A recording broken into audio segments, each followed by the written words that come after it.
I thought you were a rich president's daughter, so even though you're plain, I decided to marry you. But a woman earning minimum wage?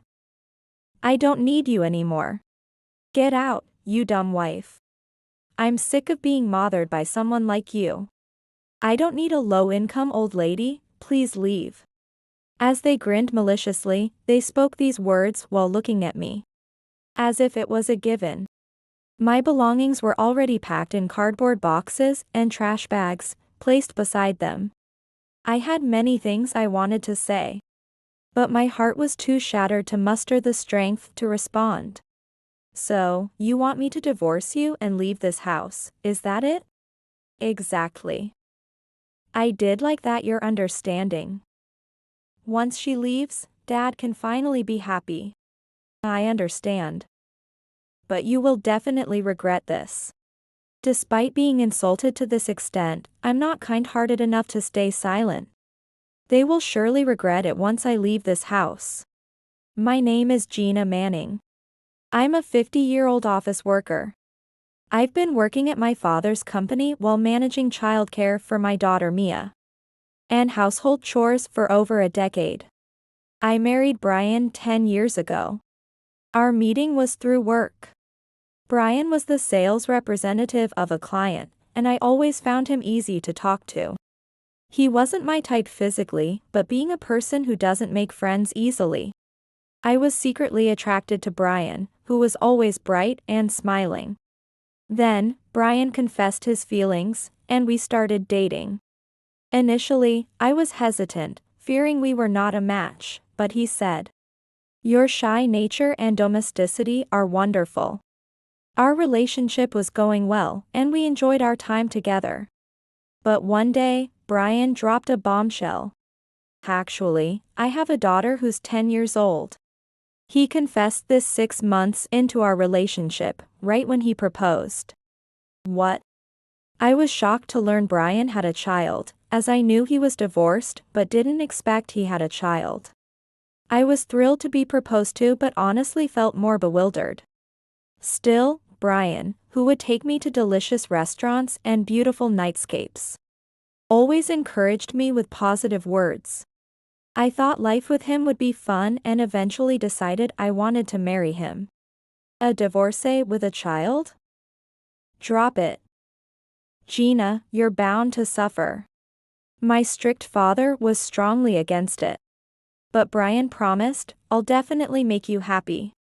Believing that I could overcome any difficulties with Brian, I went against my parents' wishes, and we got married. But, if I could talk to my younger self, I would say to listen to my parents. Otherwise, I'd see hell. When we got married, I worried whether I could get along with Brian's daughter, Mia, and whether I, who had never parented, could be a good mother. On the day I first met Mia. "Hello, my name is Gina." "Hello. I'm Mia. Come in quick." She greeted me with a smile, eagerly pulling my arm and leading me into the living room. "You're a president's daughter and a career woman, right?" "That's so cool."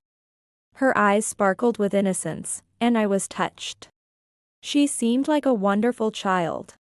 That day, I cooked for her. Putting extra effort, I made dishes that children would love. Mia stuffed her mouth full of food and repeatedly said, "Delicious." I remember feeling very happy. The food Gina makes is so delicious. It's totally different from Dad's cooking. "Eating this every day would be the best," she said, easily accepting her father's remarriage. "Hey, Mia. Dad's cooking is good too, right?" It's always the same, and the taste is bland." "Gina's cooking is better." "Don't make Dad cry," they joked and playfully argued. It felt like they were a close-knit family. Now, let's talk about our family finances. My husband is an ordinary office worker at a small to mid-sized company. On the other hand, I, despite being a president's daughter, have worked long years at my father's company, holding a managerial position and earning a decent salary. So, our household relied mainly on my salary. In return, Brian was actively involved in household chores and parenting, which suited our family style without any complaints. For Mia and Brian's sake, I replaced all my single-use furniture and appliances with family-oriented ones to make life easier for Mia.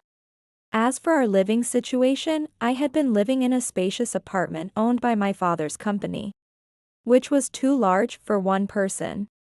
So, it was decided that they would move into my apartment, and the three of us began our new life together. When Mia first visited my apartment, she exclaimed, "It's so big. Amazing," and ran around the house.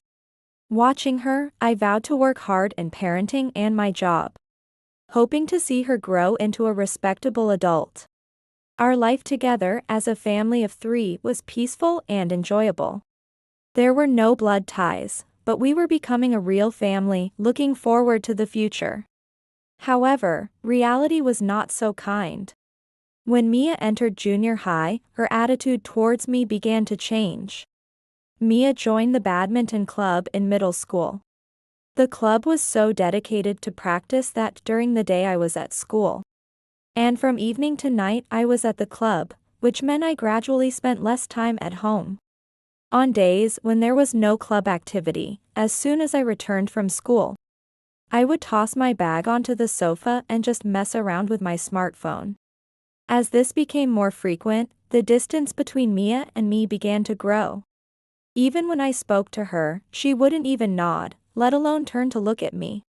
I discussed Mia's attitude with my husband, but he said, "She's just going through a rebellious phase because she's in middle school. Don't worry about it," and I thought it would settle down after a while. However, no matter how long I waited, her attitude showed no signs of changing. I continued to actively engage with Mia, but her responses were lackluster. And sometimes she would let out a deep sigh and say, "What? Don't talk to me." She completely rejected me. Even when we were all watching TV in the living room, Mia would only talk to Brian. It seemed as if she didn't hear anything I said. Yet, when she needed something, she would say, "Hey, I need this for club tomorrow. Can you wash it for me?" At other times, I was treated as if I were invisible. But to prevent our relationship from drifting further apart, I tried to meet Mia's demands as much as possible. However, I also work and my company does not guarantee weekends off as I am on a shift system. So even on my days off, I am often busy with work. My job is demanding, and I even work from home on weekends. While I am not unhappy with my job and am grateful that I can work, the busier I get, the less able I am to meet Mia's demands. When I get home from work and start cooking, if Mia says, "I want the cake sold near the station," or, "I don't like this side dish, make a meatloaf instead," I often have no choice but to refuse.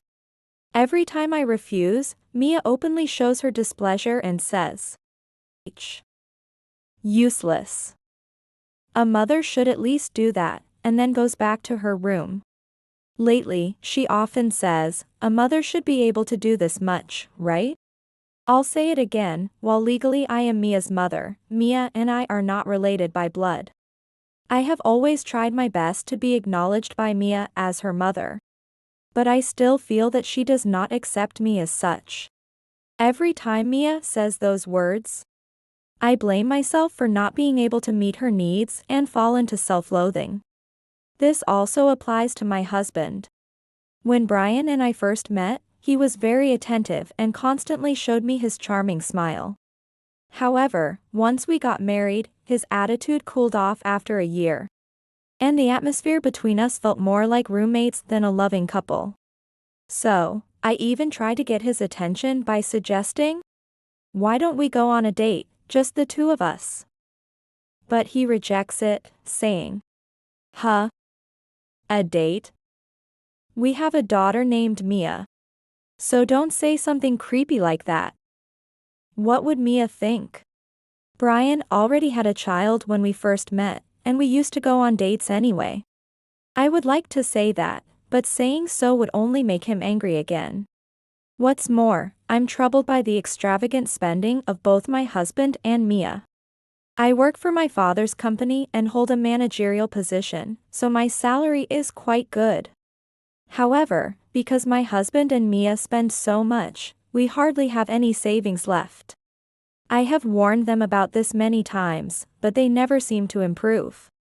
On the contrary, they start saying, "You're really stingy," or, "She's just a terrible woman." Thus, I have not been able to say that I am happily married. But since I got married for the first time after turning 40, I have come to accept that perhaps this is what marriage is like. Time flies, and before I know it, I am 50 years old. Mia has turned 20. It should be a joyous occasion as my beloved daughter's 20th birthday. However, I cannot genuinely rejoice. I remember the day I first met her, thinking, I'll do my best to raise this child to become a respectable adult. I took the day off work for her coming-of-age ceremony, prepared the dress she requested, and even booked a hair and makeup appointment. On the day, I was ready to drive her to the ceremony early in the morning. Once her hair and makeup were done, and I saw Mia in her gorgeous kimono, I naturally smiled. You really suit it. You've become a beautiful woman. My husband also said, "Oh, Mia, you look great. You're definitely my daughter. The most beautiful one." My daughter only smiled at her father, saying, "Thank you, Daddy." However, she completely ignored my comment. My husband was getting ready to head to the ceremony venue, dressed in a suit. I was also dressed more beautifully than usual, planning to go to the ceremony with Mia and my husband. Why is this old hag trying to come too? You absolutely must not come to the ceremony.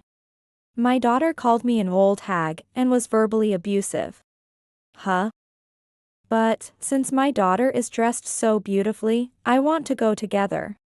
Even though I tried to keep smiling and said this, it seemed to have the opposite effect. You're so annoying, pretend mother. Don't call me your daughter. Just don't come, okay? I don't want my friends to think my mom is such a plain woman. She waved her hands to shoo me away. Can this behavior really be considered that of a respectable adult? Pretend mother, I wonder if I went wrong somewhere in raising her. Sigh. In the end, my husband and Mia left without me. With no other choice, I stayed at home to relax. But suddenly having free time, I decided to go to work. It made me realize just how much of a workaholic I am. After finishing work in moderation and returning home, I found my husband sitting on the sofa with his brows furrowed and arms crossed, giving off an unusual vibe. What's wrong? Why didn't you tell me? What are you talking about? Your father's company is on the verge of bankruptcy. I hear that its business in the US is also significantly downsized, aren't they? Although my father's company no longer does business with my husband's company, he seems to have picked up on some rumors. On the verge of bankruptcy? That doesn't seem quite right. But I am aware that the business in the US is being downsized. I was going to talk to you about it after the ceremony. Were you actually planning to discuss it? What about the salary? What's going to happen? It seems my husband is more concerned about my salary than my company itself. The salary might decrease until things settle down, maybe? What? You must be joking. Mia is going to university, right? How are we going to handle the tuition fees? I can cover the tuition fees. Besides, I tried to explain the situation with my father's company and why my salary might decrease. But my husband wouldn't listen. Enough already. Can't make money, can't get along with your own daughter. You really are a failure as a mother. His words, a failure as a mother, pierce my heart. Indeed, my salary has decreased, and it's true that my relationship with my daughter isn't great. Even if I pretend otherwise. But being so explicitly denied by him was shocking. I need to reconsider our future together. With that, he slammed the door loudly on purpose as he left the house. I feel the same way about reconsidering our future. I had intended to talk things over properly after Mia's coming-of-age ceremony. Why does everything have to go so wrong? And the next day, since work was busier than usual, I decided to work a little overtime before heading home. Brian used to say things like, "Whoever earns more should work more. And whoever gets home first should cook." But that promise has long been broken. Assuming there wouldn't be any dinner prepared at home, I bought something to eat from the store.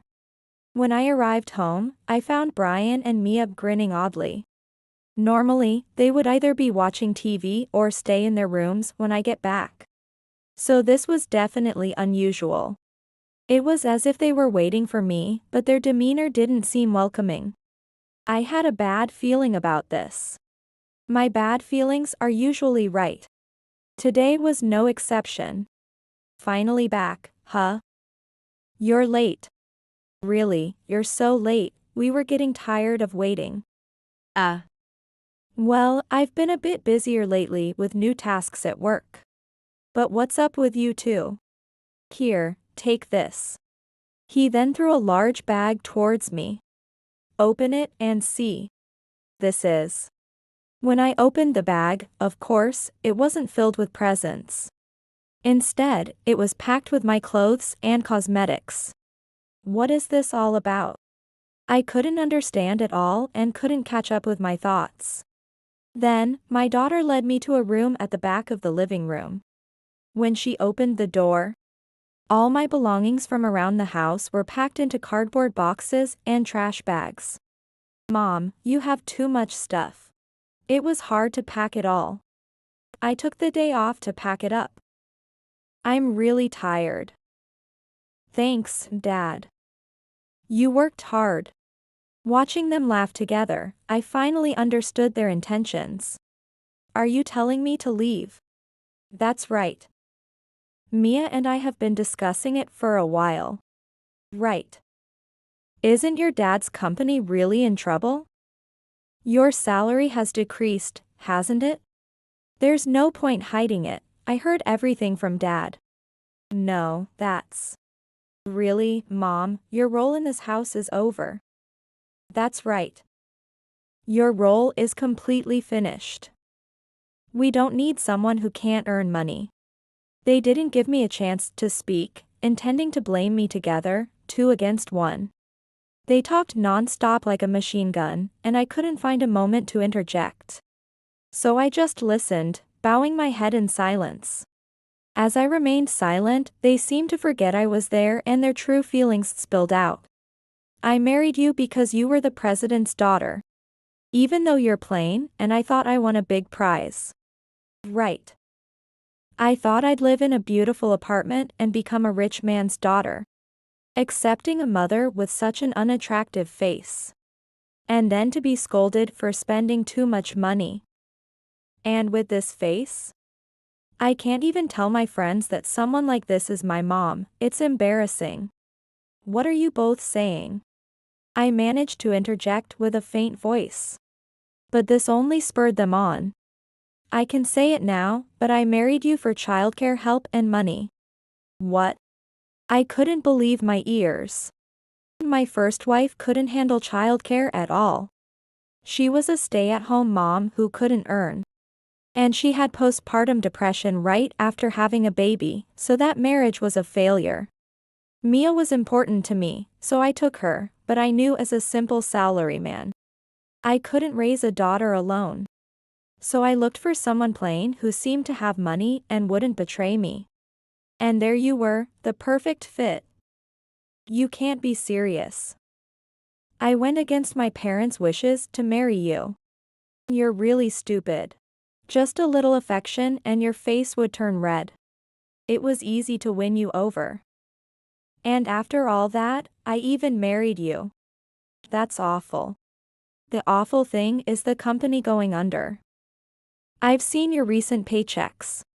They're as low as $7 per hour. It's really the worst, now that Mia is an adult. A low-intelligence wife earning $7 per hour should leave the house. My hourly wage is $7? What is he even talking about? I couldn't understand it all. As I quietly reflected, Mia continued after Brian. I'm so sick of having a woman like you acting like a mother. We don't need a low-income old hag, please leave. Their heartless words shattered my heart. So, this is what they had been thinking all along. I hadn't noticed anything until now.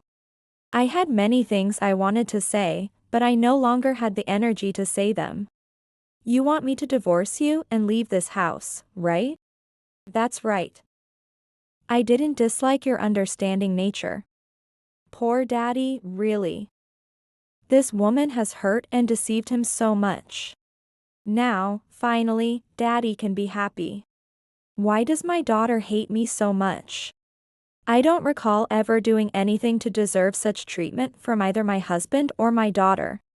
But it seems she truly detests me, glaring at me with a demonic expression.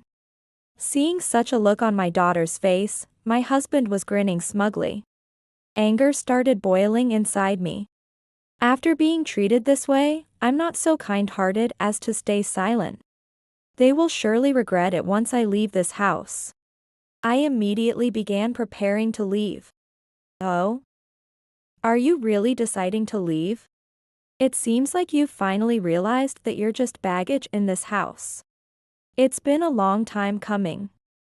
While saying this, my husband began moving my belongings to the entrance. Seeing this, Mia strangely sympathized with him. Daddy is really too kind, helping move the luggage.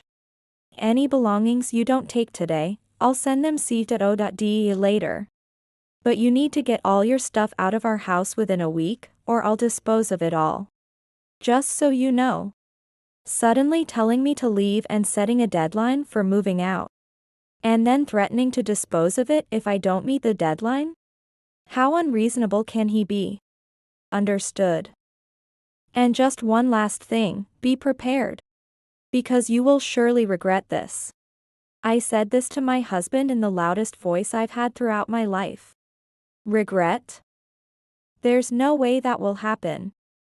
He laughed, but ignoring his words, I left the house. That day, I decided to stay at a company-owned dormitory. I'll live here until I find a new place.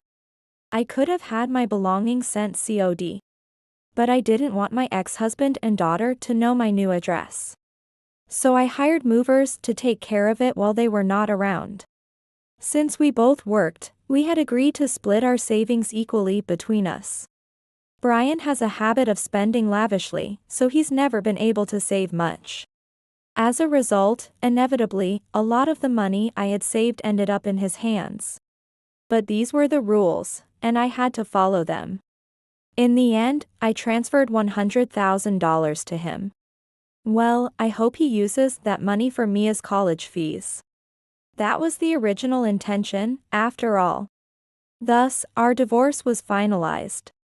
Though my heart was in tatters until the divorce was finalized, once it was over, I surprisingly found it easier and felt happier. My feelings were unexpectedly clear. Perhaps it just shows how twisted my marital life had been. 2 months after the divorce was finalized, I received a call from my ex-husband. I hesitated to answer, suspecting what it might be about. But decided to hear him out, partly out of curiosity about his predicament. Hey. What do you mean by this? His first words were frantic. What's wrong? I pretty much knew what had happened but asked anyway to give him the chance to explain. I've been told to leave this house starting tomorrow. Why? It's our apartment, isn't it? Of course you have to leave. It's a property owned by my company. There's no reason why my ex-husband and unrelated individuals should continue to live there. One would think that's obvious. But I mean, even if you say that suddenly, I have nowhere else lined up to live. Ask your father to let Mia and me continue living here as before. What are you talking about? 2 months ago. You and your daughter kicked me out without any concern for where I would go next. Who exactly was that? About that time. I'm sorry. Please, can you help us out? No matter what you say, it's impossible. Is that all? I'm hanging up. Such a cheap apology could never make me forget what happened that day. Even after the divorce, it seems this man still underestimates me endlessly. As I tried to hang up the call, my ex-husband pleaded, wait. Don't hang up. What? Do you still need something? There's something I don't understand. Recently, it's been decided that a huge skyscraper will be built near our house. The location is great, and the facilities and space are impressive according to the brochure. I got curious and looked it up, and it turns out your company owns that building. How is that possible? I thought your company was on the verge of bankruptcy. There's no way you could afford to build such an impressive building, right? That matter. My company started a new venture 2 years ago. It's been doing very well, and there was never really a bankruptcy crisis. Now, it has grown into a company with an annual turnover of $30 million. So, buying that skyscraper was easy for us. What? That can't be. Didn't your company in the US shut down? And wasn't your salary decreased? The company in the US hasn't disappeared. It's just smaller now. We're focusing more on overseas revenues. So we're expanding our business abroad and keeping it small in the US. The salary decrease was only during the transition period. Our company uses an incentive system. Of course, my father made sure other employees' salaries weren't cut. But since I'm family, I told them it was okay to cut my salary temporarily. The base salary was enough for me, and I had already decided on the next big job I needed to do. Why didn't you explain such important things to me? I tried to explain. But you never gave me the chance to. Besides, everyone knows that my father's company is growing rapidly. A little research and you would have understood that. You decided all on your own, didn't you? Well, that's true, but also, I mentioned I had a big job lined up, right? Well, it's becoming the president of my father's company. President? You? My ex-husband was so shocked that he raised his voice too loudly, causing me to pull the phone away from my ear and frown at the noise. Yeah. Right. Yes, that's right. To become president, I'll need to live Dubai for a while. Our business is now mostly abroad, and it's inconvenient to continue in the US. But I couldn't just decide that because you and Mia were still here. I was dragging out the discussion until after Mia's coming-of-age ceremony. I thought I'd discuss it with you two once everything settled down. My ex-husband seemed too stunned to reply. Hello? Are you listening? By the way, since you two abandoned me, I gladly accepted the offer to become president. I've even decided on the date I'll move to Dubai. Soon I'll be the president of a company with a turnover of $30 million. That's ridiculous. I can't believe it. You gave me $100,000 during the divorce settlement. That's a lot of money, but it's nowhere near $30 million. Ordinary people don't have that kind of wealth. Indeed, in the US, companies exceeding $30 million in turnover are rare. But when you go global, it's a different story. Our company has never been confined to just America. Because we can base our operations overseas, we've been able to grow this much. All my savings were managed under my father's name. Because you and Mia were too reckless with money. We hardly saved much because of that. So, I decided to entrust most of my salary to my dad. He can certainly make new businesses and investments succeed, so I felt secure. But I saw a pay slip showing a salary of $7 per hour. What was that about? Oh, that. You mentioned that, didn't you? I thought about it afterwards. What was that all about? Then it hit me. You probably saw the pay slip of someone who works as a cleaner on a part-time basis. That's from years ago, though. Currently, there's a concern in the company that the wages for such part-time jobs are too low. That's why I was reviewing them, looking back at past wages. The slip you saw was probably from several years ago. Now, the minimum wage everywhere is over $16, so $7 is obviously outdated. I couldn't help but laugh at the ridiculousness of it all. If he had looked closely at the details, he would have noticed the name and date were different. Brian must have been desperate to find something to use against me. Perhaps he stumbled upon that pay slip by accident. Even a fool would notice, but oh well. So, I've been mistaken all this time. I missed out on a woman with a $30 million turnover. Well, that's how it turns out. Okay, I'm going to hang up now. And say hi to Mia for me. And with that, I hung up on my ex-husband. Despite ignoring multiple messages and persistent calls from my ex-husband pleading for reconsideration. His persistence forced me to block him yesterday. 3 months have passed since then. I am now living in Dubai. Work has been incredibly busy without any breaks. But I'm grateful that my workload has increased this much. Being free of personal troubles. I face my work stress-free, and no matter how busy I am, it doesn't feel burdensome. Since then, my daughter Mia has called me several times. Mom, I'm really sorry. Since I became a middle schooler, Dad started bad-mouthing you. Saying you were cheating and belittling me. I believed all of it and blamed you for everything. I'm sorry for all the awful things I've said over the years. Mia seemed genuinely remorseful, which made me consider forgiving her. But the way she had treated me, influenced by her father, was too harsh to simply overlook. I'd like to say it's understandable since it was your father saying those things. But you are also at fault. Even though I'm apologizing so much, you won't forgive me? Aren't you a mother? Aren't you rich? Please, I can't lower my standard of living now that I'm used to a certain lifestyle. Help me out. I'll go anywhere, even to Dubai. While it's true that we lived comfortably with sufficient money when I was around. After I left, Mia and her father were kicked out of the apartment. Now, they live in a cheap, cramped rental, and she claims they are at their limit. But Mia's phrase, "Aren't you a mom?" which I've heard painfully often in the past, made me realize her apology wasn't truly sincere. She didn't think she was at fault. At that point, I couldn't be on her side anymore.